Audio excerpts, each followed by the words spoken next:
No dia 28 de janeiro de 1986, o ônibus espacial Challenger explodiu 73 segundos após o lançamento, causando a morte de toda a tripulação, inclusive uma professora do ensino médio que fazia parte da expedição.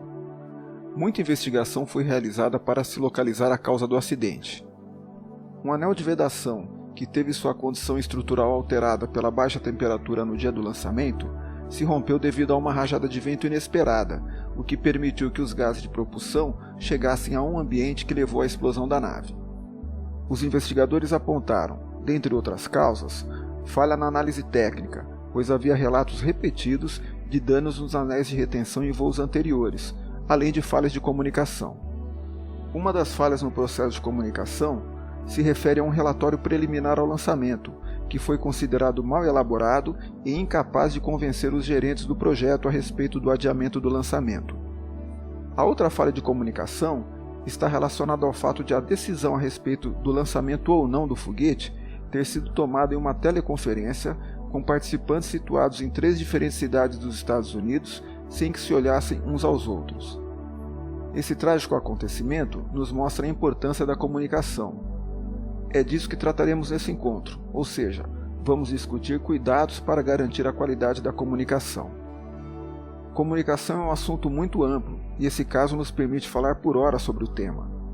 Nossa intenção agora é apenas nos concentrar na teleconferência, já que essa forma de comunicação tem se popularizado e ocorre não apenas no interior das empresas, mas em reuniões nos mais diversos ambientes.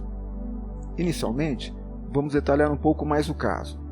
Só lembramos que a teleconferência que precedeu ao lançamento do foguete foi do tipo telefônica. Um dos relatórios após o acidente indica que nas 3 cidades havia pessoas que entendiam que o lançamento poderia ser adiado, mas de alguma maneira suas impressões não foram percebidas ou consideradas, e mesmo no lugar em que havia maior interesse no lançamento do foguete, já havia pessoas durante a reunião que se preparavam para o seu adiamento, mas nada disso ocorreu. A falha do relatório que foi discutido na reunião é que alguns técnicos queriam que o lançamento só ocorresse se a temperatura ambiente na hora do lançamento ultrapassasse um certo valor, que foi a temperatura que causou o maior dano ao anel em um lançamento anterior. Como o anel não suportava baixas temperaturas e naquele dia estava muito frio, alguns engenheiros tentaram estipular uma temperatura ambiente mínima para o lançamento. Entretanto, em outros documentos, esse número não se sustentava, pois havia um gráfico que indicava a redundância dos anéis a temperaturas menores e também que se danificaram com temperatura maior em outro lançamento. Ou seja, em um ambiente puramente técnico, esse monte de informação desencontrada inviabilizou uma decisão tecnicamente firme. Não foi possível convencer as pessoas. Mas afinal, como as pessoas são convencidas? É bom lembrar que quase todo o processo de convencimento passa por ethos, logos ou pathos. Mas o que isso significa? São palavras no idioma grego que podemos traduzir da seguinte forma. Ethos está relacionado à autoridade de quem faz a afirmação.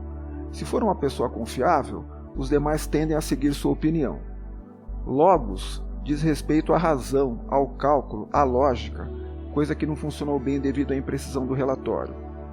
Por fim, pathos diz respeito à emoção, ou seja, a possibilidade de convencer as pessoas apelando para o seu lado passional. De alguma maneira, naquele ambiente técnico, a discrepância entre os dados minou tanto a autoridade, isto é, o ethos, quanto o racional, o logos. Restava a emoção, mas como fazer isso em uma teleconferência com nível alto de tensão e pressões diversas? Vale relembrar que nos 3 lugares em que ocorria a reunião, havia pessoas dispostas a adiar o lançamento. Entretanto, quando perguntaram se havia alguma objeção ao lançamento, ninguém se pronunciou, ainda que um dos grupos fosse contrário ao mesmo. O que poderia ter sido feito? Para tentar entender isso, devemos inicialmente compreender o que é o processo de comunicação. De maneira muito resumida, e já prometendo que voltaremos a falar no tema em outra conversa, podemos pensar na comunicação como o processo de encaminhar uma mensagem de um emissor ou remetente para um destinatário ou receptor por meio de um veículo qualquer, utilizando um código e um repertório conhecido pelas duas partes, de forma a tornar possível o entendimento da ideia presente na mensagem, ainda que possam haver barreiras ou ruídos nesse percurso. O problema é que essa definição é muito fria e há elementos subjetivos no processo. Ao ler uma mensagem escrita com letra trêmula, ou uma mensagem falada em que a voz do emissor está falhando, você pode interpretar a mensagem de maneira diferente do que foi escrito ou dito. Talvez tenha sido isso o que impediu o adiamento do lançamento. Afinal, a única pista que se tinha naquele momento era a entonação da voz das pessoas e que se mostrou insuficiente para convencer a todos da necessidade do adiamento. Um outro problema é que, em geral, esquece-se de regras básicas da comunicação.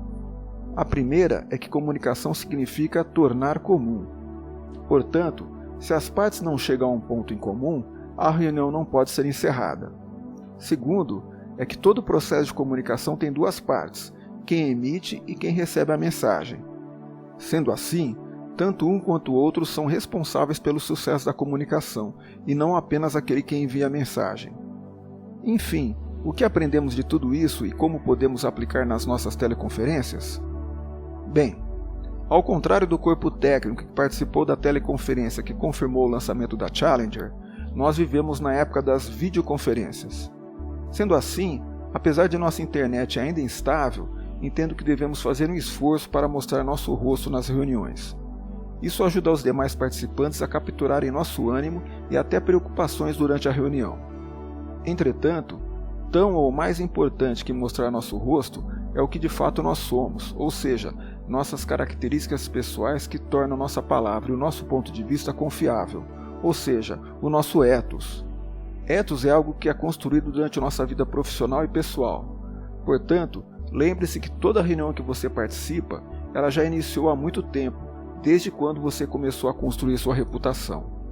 Diante disso, vale a pena reconhecer honestamente quando você erra, e não apenas quando acerta, pois isso pode reforçar sua imagem de pessoa confiável. Importante ainda não se esquecer que comunicar é tornar comum. Sabendo disso, não importando se você transmite ou recebe a mensagem, você é parte responsável por tornar a coisa comum. Sendo assim, tente vestir a camisa do outro time. Use empatia. Já fizemos um programa sobre esse tema e deixaremos um card ao final. É muito importante ainda criar um ambiente que as pessoas tenham confiança em expor seus pontos de vista. Talvez aquela pessoa tímida tenha a resposta, só precisa de um incentivo. E não ridicularize o erro, pois pode inibir boas ideias. Não se esqueça ainda de usar o código e a linguagem adequada àquele ambiente. Em outras palavras, se o ambiente for técnico, capriche nos cálculos. E lembre que nem todos dominam essas ferramentas tecnológicas. Você também não as dominava no começo. Ajude os novatos. Tenha em mente que nós não encerramos o tema nesses poucos minutos. Só deixamos algumas dicas que podem ajudar. Comunicação demandará outros encontros e estaremos preparando um material interessante para vocês. Você gosta desse tema? Se gosta, deixe seu joinha, se inscreva no canal, clique no sininho das notificações e nos ajude a divulgar esse conteúdo. Lembre-se, comunicação é importante, pode salvar vidas. Nesse momento, precisamos de sua comunicação. Deixe sua opinião e sugestão nos comentários a respeito dos temas que você se interessa. Vamos trabalhar para atender você. Com patos. E até a próxima.